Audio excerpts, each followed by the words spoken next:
Grabe guys, napakaganda ng office nila dito. High-end. Binili nila tong motor para lang matesting nila yung battery. So kung hindi nakakaalam guys, ang Lobo is start yan 2013.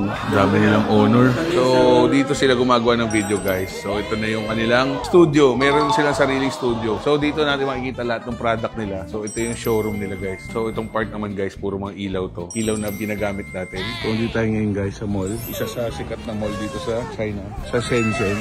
Una pabili tayong drone dito guys. Tapos smooth na smooth no? Grabe. Ganda. Thank you sa pambubudol brother.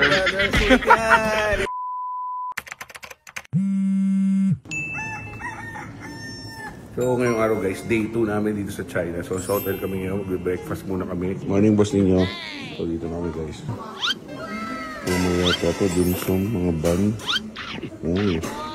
Lobo, itong breakfast nila dito guys. Pakaalis lang namin ng hotel. Undawin kami ngayon sa Lobo headquarters. Siyempre, kasama natin Motor, Hola, RS Boss, Top It Adventure si Inday Rider, and Miss OBR. So ako yung kanilang bodyguard kaya sa harap tayo. Let's go. Napagana mo? Massage boy. So guys, pinakikilaman nila ngayon itong sasakyan. Akala mo sila mga may-ari. ganun talaga para matuto tayo, di ba? Kasi banong-banong tayo.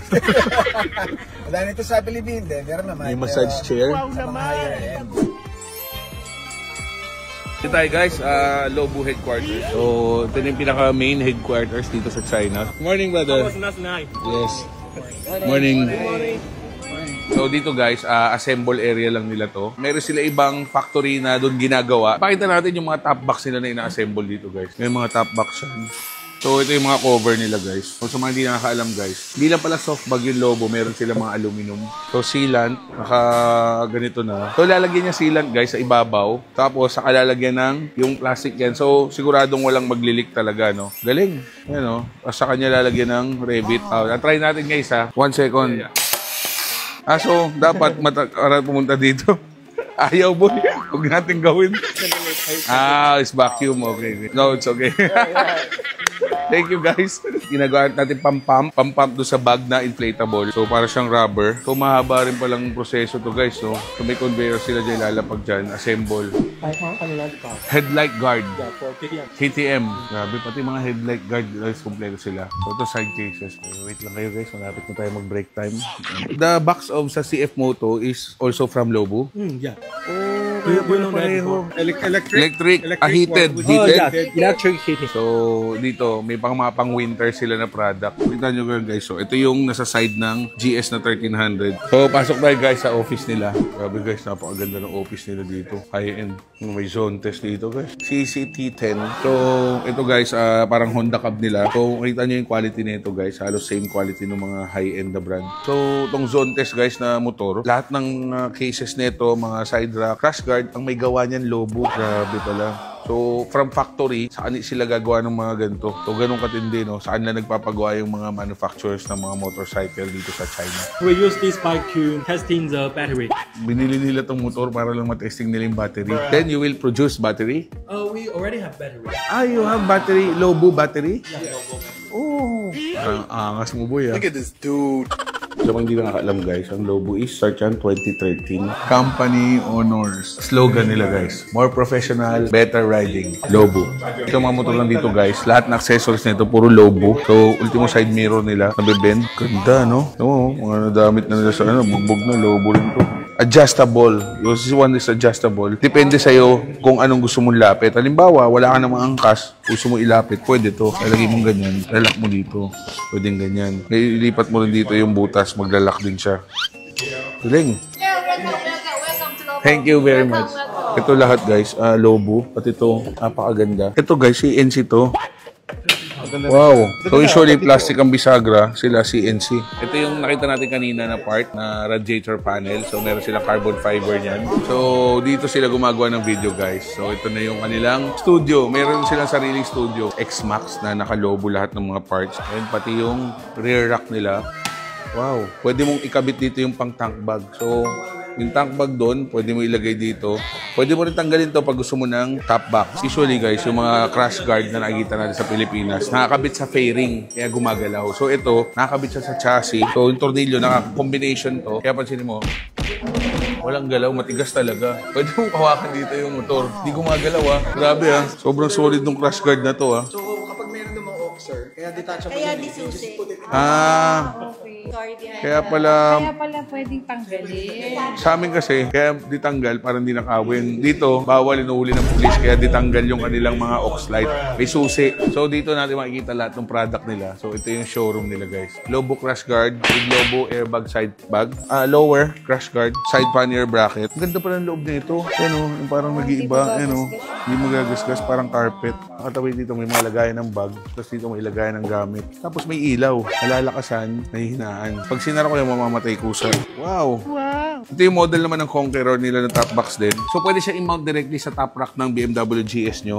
So, meron siyang base plate pero nakasakto na yung butas. Tapos, ito yung Conqueror nila. So, ganito rin loob. Kasi ang helmet, may ilaw din. So, velvet din siya. So, hindi magagasgas. Then, may bag din na ganito. Tapos, may lagayan. Ganda. So, iba yung size. So, mas maliit ng konti yung right side compare sa left side. Pero yung balance niyan halos same. Napakaganda ng quality guys. Sobra. So, ito yung carbon fiber panel. Merong matte, merong gloss. Sa mga hindi nakakalam guys, yung shifter lever ng GS1300 is original, is plastic. So, pinapalitan yun dahil nababali agad. So, ito yung pinapalit nila. CNC na siya. So, ito more on pang 1300 halos to, no? Pati yung ilaw. Ito yung headlight cover. Smoke naman siya. Napakaganda. Magnet siya. Ganyan. Nabubuksan. Tapos, isasara mo. Naka-magnet siya. Ganda, no? Yung crash guard nila, guys. Tingnan nyo kung gaano katindi. May rubber na agad dito. Yan, no? Sobrang kapal. Meron ditong plate na maayos tingnan. Plus, yung rubber dito na removable. So, napapalitan siya, guys, kasi di tornilyo siya. So, napakatibay yung plastic to. Ganda, sobra. So, ito yung Tibet na model. Ang may kapareho to sa atin na napaka-high-end na brand. So, ang ganda ng design. Kung di ako nagkakamali, guys, pang KTM to. So, parang headlight guard ng KTM. So, ito rin. Skid plate, grabe solid, guys. So, kapal. So ito, Oxlite bracket, bike specific, napakaganda. Para siyang same sa mga original na mga OEM. Pati mga hinang, sobrang lilinis. Sobrang ganda ng quality. So itong part naman guys, puro mga ilaw to. Ilaw na ginagamit natin. So, naging yellow, naging white. Grabe, no? Ito yung isang bagong product nila guys. Smart Photochromic Helmet Visor. Napakaganda guys. So pag naka-install, ganito ang forma niya. So yan yung view nyo guys. So, dinipindot dito, may off. Yan, clear lens na. Tapos on ko. So, presyo nito guys, $170 US. So, around 10,000. Napakaganda. Kahit sa ang helmet pwede. Open it, there has some gift inside. Hoy, may gift inside. So, may gift sa atin si Lobo. Napakaganda. 20 liters. So, may stock na siya para sa loob. Lagay ng susi. Thank you so much. So, meron din silang guys na tank bag na pang-classic. So, napakaganda. So, ito yung massage. Magkano na? Magkano na gagi? Uy, manual. Galing mo. May kamay. Napaka-high, diba? Kasama na yung parang actual. Kala ko gagawin. Guys, after namin doon, magla-lunch break kami. Dito kami kakain sa Chinese restaurant. Traditional sa kanila. Kailangan hugasan mo muna bago mo gamitin. Diba? Plastic lang yun. Pero nakakatakot. Tutusok man sa kanila.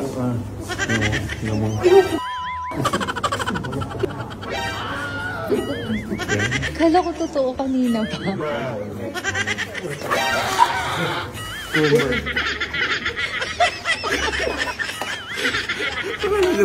So, time check, 5:30 ng hapon. Punta muna kami ng mall, mag-dinner, tapos balik kami ng hotel. Let's go!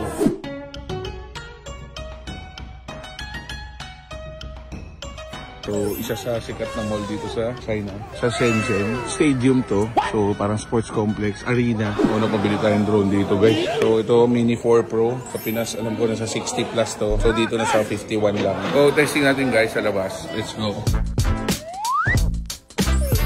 Ganda po yun. Tapos smooth na, Grabe. Ganda. Alright. Wait na natin. Nice one. Nabudol ako ni motor, guys.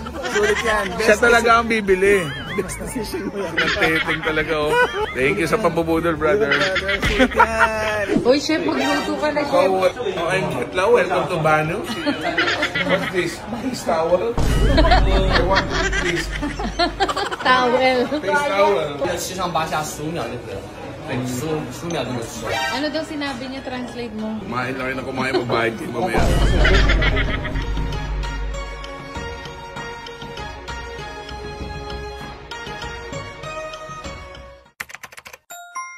So maraming mga electric scooter. So sa city nila, bawal ang motor na di makina. So ang isang full charge ng isang battery na ganito, matagal ng 8 hours. 4 pesos per hour. So around 30 pesos sa 8 hours. Isa dito tayo sa factory. So itong paggawa nila guys. Oh. Wow! Robot ng tao, tiga-kalas kabit lang yan guys. For my motor life. Grabe guys, nandito kami ngayon sa Lobo Cafe. Dito nagra-ride yung mga tao. Breakfast ride, dito sila pupunta. Tapos pwede sila makyat ng mountain. Ang ganda ng lugar na pinagpasala namin park. So may nakita kami dito. Ultimate drone. Para siyang kotse na talaga. Ang flying car na talaga. No?